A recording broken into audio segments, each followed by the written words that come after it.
এখন বাজে 6টা। আমাদের আজ ফার্স্ট পাতা তোলা এই বছরের।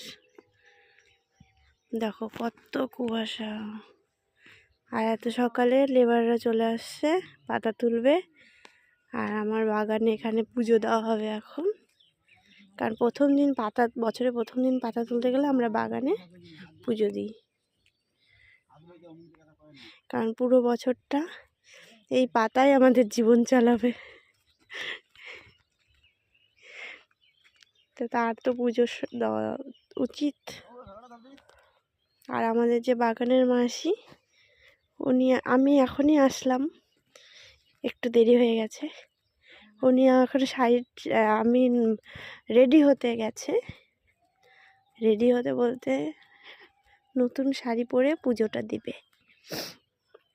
আমি সব জিনিসপত্র এখনই নিয়ে আসলাম, ওর জন্য গেল আবার রেডি হতে। দেখো কত কুয়াশা। ওইদিকে আমার বর দাঁড়িয়েছে ভূতের মতো। ঠিক আছে, টাটা।